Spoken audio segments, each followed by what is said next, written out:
Croghan at Fort Pitt was furious over the loss of some of his trade goods and for the delay in the other cargo getting to him.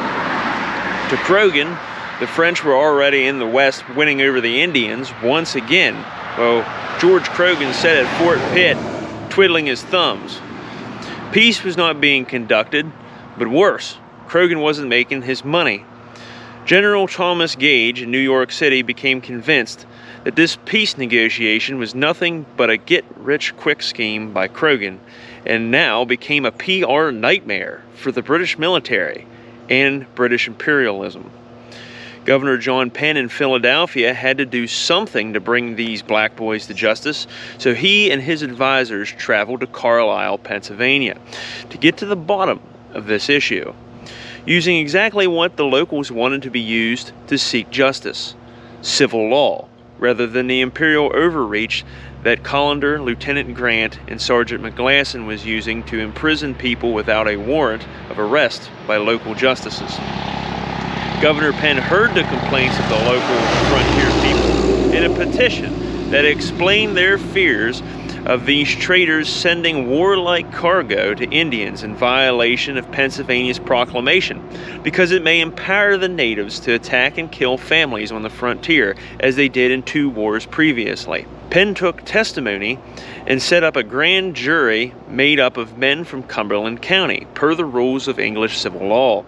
The grand jury convened after Penn left Carlisle, but after all of Penn's work within the civil law, the grand jury made a verdict that there was not enough testimony to continue with the charges, and the accused men were acquitted. Penn later wrote that the men of the grand jury sided with the rioters, and were in fact rioters themselves.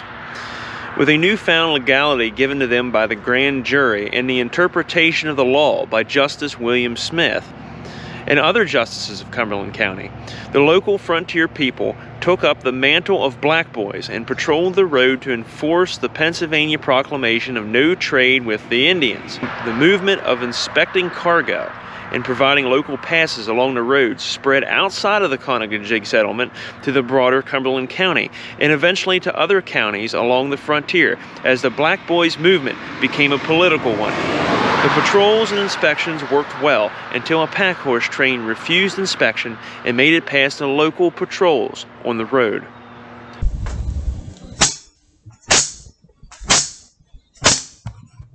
On May 5th, 1765, a pack horse train made up of 40 to 60 horses owned by Joseph Spears refused inspection by the Sidling Hill Volunteers and made it to the safety of Fort Loudon. At Fort Loudon, the pack horses were unloaded, and the unloaded horses were taken to pasture in the fields of Roland Harris's, which was located just a few miles from the fort. Now, Harris's would have been located along modern-day Route 75, just north of the modern-day town of Fort Loudon, Pennsylvania, just inside the mouth of Path Valley. Now, where I'm standing at here is along Route 75, north of the modern-day town of Fort Loudon. This entire area here on the right-hand side of the road, or the east side of the road, would be Roland Harris's property. It would have ran along here probably 100 acres or so. It would have been all relatively cleared fields. Right now there's a lot of growth. There's houses dotting the area and this big substation that I'm standing next to. But this whole area in here would have been Roland Harris's land. Now the next day, May the 6th, the pack horse drivers went to the fields to check on their horses, when 30 armed men with blackened faces approached them and asked whose horses were that. When they were told that they were Joseph Spears, the black boys said that no one shall go to Fort Pitt but who they admit. After some more agitational discussions, the black boys tied up the drivers and flogged them severely with a whip. They killed 5 horses, wounded 2 horses, and they lit all of the pack horse saddles on fire, along with the blankets for each of the pack horses, or each of the saddles. One driver escaped this madness and ran to Fort Loudon to get help from the Highlanders garrisoned there, and he would have ran in that direction over there. Now, Lieutenant Charles Grant sent out once again a 12-man squad commanded by the now known notorious Sergeant Leonard McGlasson. The half of the men in this squad was in the squad previously.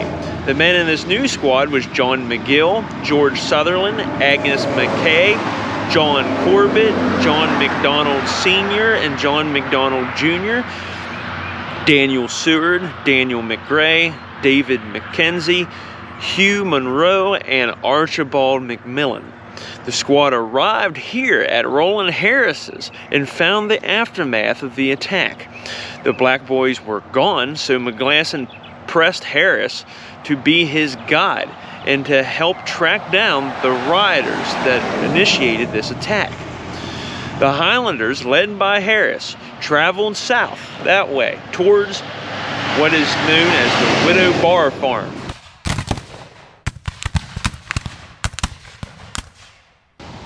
The Highlanders scanned the village and fields around Fort Loudon to find the culprits that attacked Spears's men and pack horses.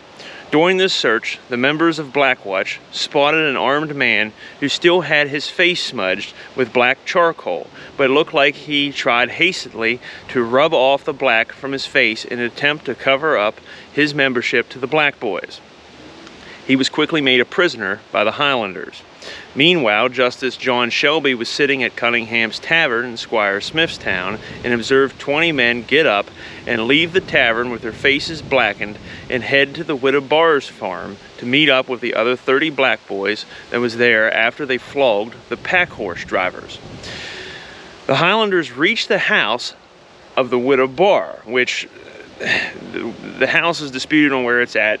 Here is a house on the property of the Widow Barr, but chances are that that's probably not the house that they were actually held up into. It was a log structure of some sort and maybe set somewhere else around here. McGlasson's squad with their one prisoner stood outside the house in the open when a shot was heard from the woods at a distance. That woods could have possibly been over in there because that's a swampy area. Upon looking in the direction the gunshot came, McGlasson saw that the enemy was in the woods, and they were numbering, by his recollection, about 70 or 80 armed men. Now, McGlasson ordered the frontiersmen to stop, but when the black boys refused, a Highlander discharged his gun in the direction of his attackers. In response, the black boys fired several shots at the Highlanders from the woods. McGlasson gave the order to return fire as his squad retreated from the open field to the cover of inside the house at the Widow Barr's, the Widow Barr farm. Now, somewhere in this battle, a black boy named James Brown was struck in the thigh by a British military bullet. McGlasson and the Black Watch squad retreated to the cover of the log house as the black boys kept up a constant barrage of bullets on the home. Now, this gunfire lasted for about an hour when suddenly a country man came up on the house. He said he was a bystander that just happened to come upon the battle by chance, which McGlasson had his doubts. The countryman told McGlasson that the men in the woods shooting at the house told him to relay a message to the sergeant in charge of the house. That message was that the black boys wished for the Highlanders to release their prisoner they held, and if the prisoner was not released, the Highlanders would never make it back to Fort Loudon. Now, McGlasson was outnumbered once again and was low on ammo, so he agreed to the terms and released the prisoner. The black boys were true to their word, and McGlasson and his small 12-man squad returned to Fort Loudon unharmed. After the battle at the Widow Barr's, Justice Shelby was still at Cunningham's Tavern when the countrymen returned from the battle.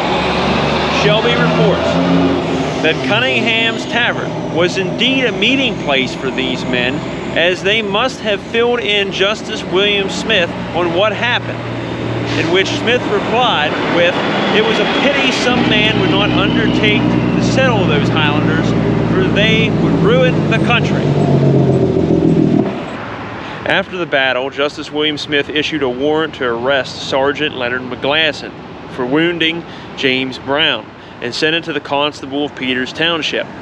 The warrant said, You are hereby commanded in His Majesty's name to apprehend him, the said McGlasson, and him, that said McGlasson, being so taken or delivered, you are to bring before me, or the next justice for said county, in order to answer to said complaint and be further persecuted against, according to law.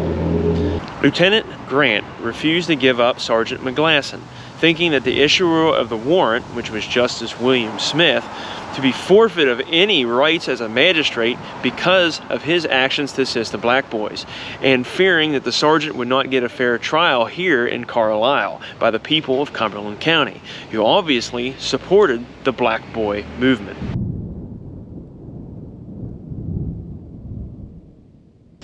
On May 10, 1765, Lieutenant Grant was faced with another threat to his garrison at Fort Loudon. 200 armed black boys, some with their faces painted black, surrounded and approached the fort's stockade. Now James Smith once again stood as the head of this body of armed men, but this time there was a slight change. James Smith was accompanied by 3 justices of the peace named William Smith, John Allison, and Justice Reynolds. They were going to be James Smith's legal authority. Now James Smith, William Smith, and Reynolds expressed their desire to be let inside the fort to inspect Joseph Spear's goods that were stored at the fort for the past 5 days. Justices Smith and Reynolds said that this would satisfy the armed men that currently surrounded Grant's fort. Now Grant replied, "Mr. Spear's goods are under my care, per the order by General Henry Bouquet, and I have orders from the general at this time to send for a magistrate and take an inventory of all the goods here." Note that Grant now refers to Bouquet as general, since he was promoted from colonel to a brigadier general at this time. Also note that Grant provides this offer as a compromise in the hopes for him to de-escalate the situation at hand. Grant continues, "But I cannot proceed upon letting one of the justices take inventory of these goods when there is such a body of armed rioters about the garrison. I would be obliged to call upon some of them next week for the purpose of inspecting the goods then." Justice William Smith responded with, "I am not subject to the general's orders. Therefore, if I do not get liberty to take an inventory of the goods at this time, I would not come again to do it." Justice Smith most likely assumed this was a ruse to buy for more time to move the goods before the justices could inspect them. Grant then showed Justice William Smith the orders he received from Brigadier General Bouquet permitting the goods to pass, and also produced the permit that Joseph Spear had from the commanding officer at Fort Pitt that also permitted the carrying of the goods for the support of the king's troops at that fort. Now, according to Grant, James Smith said that the commanding officer's pass was no pass, and that no military officer's pass would do without a magistrate's pass also. This referring to the passes that the black boys were issuing along the roads after they inspected the goods moving to the west.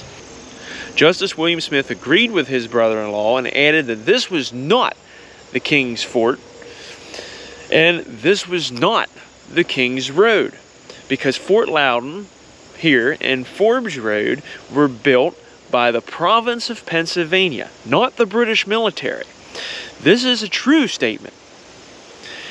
Now, Justice Smith also added that 500 men would not escort up those goods without a magistrate pass. With these statements, William Smith and James Smith are proclaiming civil law takes higher priority than the rules of the military, where people like Gage and Grant felt that the empire, which was controlled by royal decrees and the British military, should be obeyed by the subjects. The two Smiths were making the argument that the British military was ruled by the subjects. It was the civilians that were to determine the policies of the empire, not the governing elite.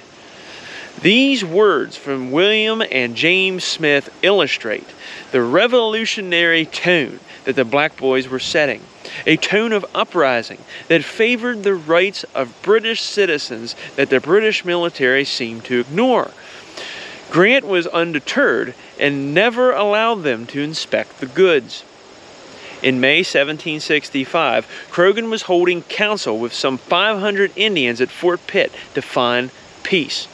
Croghan got them to renew their peace treaty they made with Bouquet the year before, and was able to secure delegates to travel with him to Illinois to make treaties with the Indians located there.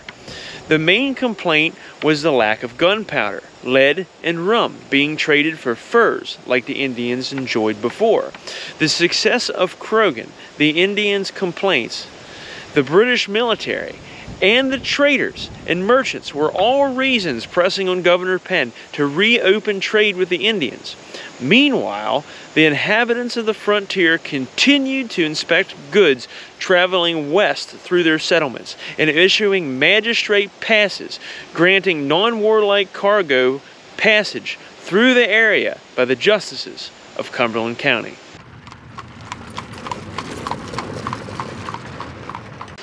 The Black Boys were becoming bolder as they began to assault members of the Highlanders on the road. At some point, they attacked Sergeant McGlasson, most likely to fulfill the warrant for his arrest. According to Charles Grant's testimony, McGlasson was attacked by James Smith and his men, taken prisoner, and they used him very ill, which means basically that they beat the hell out of him. But the bold and tough Sergeant McGlasson escaped this attack to return to Fort Loudon. The details of this attack have been unfortunately lost to history, for it would have been a very interesting story. But the details of the next attack, however, by the Black Boys have not been lost to history. On May 28, 1765, Lieutenant Charles Grant was out on a ride with two other men. James Smith and his Black Boys, who had surveillance upon the road, received word of Grant being out and about, and they decided to set up an ambush along his route back to Fort Loudon. About a mile from the fort, James Smith, Samuel Owing, John Peary, and two others jumped out at Grant and his party. None of these men had their faces blackened. They were plain old frontiersmen at that time. Now, Grant tried to escape on horseback, and he tried to by running through the party that was attacking him.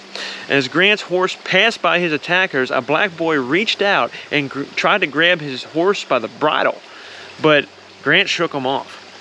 Grant seemed to be safe when James Smith yelled out, "Shoot the bugger!" A shot rang out which startled Grant's horse, and it bolted into a thicket. The brush in the thicket pulled at Grant enough to throw him off of his horse and onto the ground. The Black Boys suddenly surrounded Grant and declared that he was now the king's prisoner. One of the men shouted, "Take the dirk off the rascal!" Note that a dirk is a Scottish word for a long, straight-bladed dagger, which means that they disarmed Grant from his sword. Grant asked, "For what?" The reply was, "We will let you know that before you go home." "Well, where are you taking me?" asked Grant.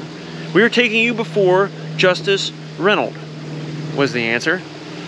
Well, Grant felt this may be the wrong justice. Well, wouldn't it be better to go before Justice Smith, being the most convenient? "Our orders are to bring you to Justice Reynolds," was the reply. James Smith and his 4 Black Boys walked their high-valued prisoner through the woods that night for 7 miles from Fort Loudon. The Black Boys kept Grant prisoner all night without a shelter as they hid in the woods, possibly from the Highlanders, who were most likely out looking for their missing commander. Meanwhile, word was received at Fort Pitt that Lieutenant Grant was missing and most likely was captured by the Black Boys, or he was killed in action. The commander of Fort Pitt sent out 2 officers and 45 soldiers, and they traveled east towards Fort Loudon to help the Highlanders of Black Watch to recover their missing commander. And if Grant was killed, these men were to retake Fort Loudon and secure the region for the British Empire.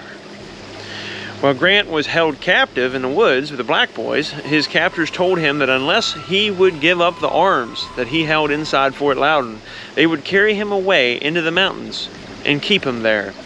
They continued by saying, in the meantime, the country would rise and take the fort by force of arms, and by the means they would have all the goods in the fort as well as their own arms. Grant replied by saying, it is not in my power to give up the arms without orders from my commanding officer, and if you do what you are threatening, you will be dealt with as rebels. James Smith responded, we are ready for a rebellion as much as you are ready to oppose it. We all know what we are doing here. We know that our proceedings are contrary to the law, but we must do what we must. At this point, James Smith and his Black Boys convened a council among themselves in which they discussed several options, which one was to tie Grant to a tree in the wilderness and just leave him to die. But they decided on a more lenient way, and they actually decided to take Grant south and to the wilds of Carolina and drop him off in the middle of nowhere. They proceeded 8 more miles into the wilderness when Grant finally had no doubt that these men of the forest, who were familiar with Indian ways, were indeed going to take him to Carolina. So Grant asked, what would you have me to do in this matter of the guns? I told you it was out of my power to deliver you your arms. I need permission from my commanding officer. I need General Gage's permission. Would you give security to deliver up the arms or pay 40 pounds? Asked the Black Boys. Grant considered his choices here. Sign an agreement to give up the arms and possibly have to pay 40 British pounds, or be stranded in the rough, wild country of Carolina. Well, Grant decided to sign the bond. James Smith and his men delivered Grant to Cunningham's Tavern in Squire Smith's town, which is where I'm standing at right now, where Grant signed a bond for 40 pounds, in which he promised to give up the 9 guns he had stored at Fort Loudon within 5 weeks, or he would personally pay 40 pounds as a fine. Colonel John Reed of Fort Bedford traveled to Fort Loudon to find out what happened to Lieutenant Grant. To his relief, the lieutenant was alive and well and returned to duty at his post. As Colonel Reed was returning to Fort Bedford, he ran into the 2 officers and 45 troops that were coming from Fort Pitt to help rescue Grant. After being informed that Grant was okay, the force turned around and returned back to Fort Pitt.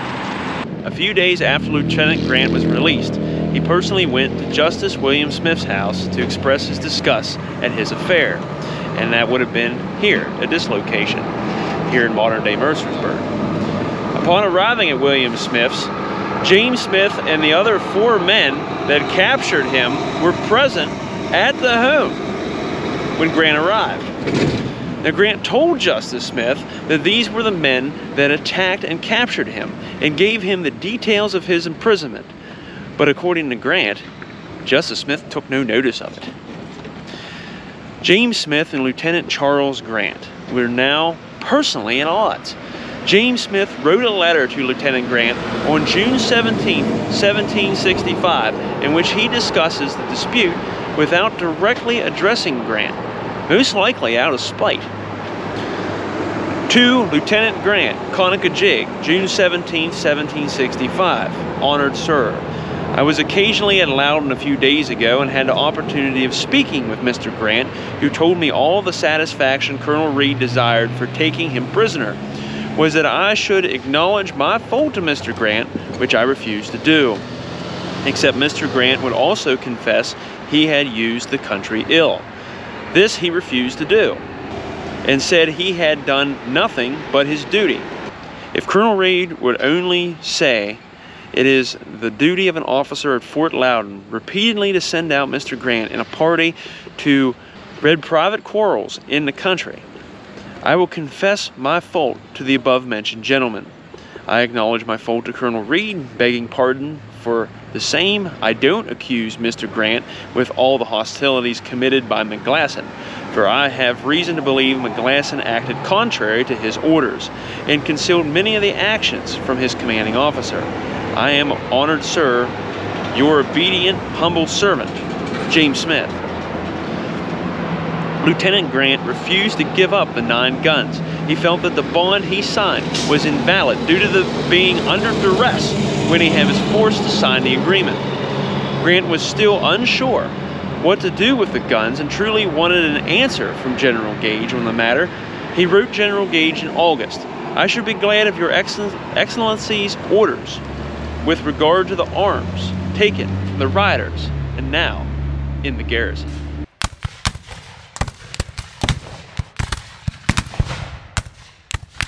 About this time, the actions of the Black Boys were so well known that the world was hearing about it. London was reporting on the subject, and Benjamin Franklin, who was visiting England at the time, was getting news from his home colony on the matter. Franklin, who was trying to build a case to the Crown to remove the Penn family from control of the province of Pennsylvania, decided to use the Black Boys movement as an example of Governor Penn's weakness. Ben Franklin wrote on June 8, 1765, "The outrages committed by the frontier people are really amazing, but impunity for former riots have emboldened them. Rising in arms to destroy property, public and private, and insulting the king's troops and forts is going great lengths indeed. Such practices throw a disgrace over our whole country that can only be wiped off by exemplary punishment of the actors, which our weak government cannot or will not inflict." The action of the Black Boys became so legendary on the frontier, a Mr. George Campbell, an Irish gentleman who was educated in Dublin, Ireland, composed a song about their actions that most likely was sung right here at Cunningham's Tavern. The song was sung to the tune of the Black Joke. "Ye patriot souls who love to sing, what serves your country and your king in wealth, peace, and royal estates, in wealth, peace, and royal estates. Attention gives while I rehearse a modern fact and jingling verse, how party interest strove what it could to profit itself by public blood, but justly met its merited fate, but justly met its merited fate. Let all those Indian traitors claim their just reward and glorious fame for vile, base, and treacherous ends, for vile, base, and treacherous ends. To Paulings in the spring they sent much warlike stores with an intent to carry them to our barbarous foes, expecting that nobody dare oppose. A present to their Indian friends, a present to their Indian friends. Astonished at the wild design, frontier inhabitants combined with brave souls to stop their career, with brave souls to stop their career. Although some men apostatize, who first the grand attempt devised, to bold frontiers they bravely stood, to act for their king and their country's good, in joint league and strangers to fear, in joint league and strangers to fear. On March the 5th in 65, their Indian presence did arrive in long pomp and cavalcade, in long pomp and cavalcade, near Sidelong Hill, where in the skies some patriots did their train surprise, and quick as lightning tumbled their loads, and kindled them bonfires in the woods, and mostly burnt their whole brigade, and mostly burnt their whole brigade. At Loudon, where they heard the news, they scarcely knew which way to choose, for blind rage and discontent, for blind rage and discontent. At length some soldiers they sent out, with guys for to conduct a rout, and seize some men that were traveling there, and hurry them into Loudon, where they laid them fast in one consent, they laid them fast in one consent. But men of revolution thought too much to see their neighbors caught, for no crime but false surmise, for no crime but false surmise. Forthwith they joined a warlike band, and marched to Loudon out of hand, and kept the jailers prisoner there, until our friends in large were without fraud or any disguise, without fraud or any disguise. Let mankind censure or commend this rash performance in the end, and both sides will find their account, and both sides will find their account. 'Tis true no law can justify to burn their neighbor's property, but when the property is designed to serve the enemies of mankind, it's high treason in the amount, it's high treason in the amount.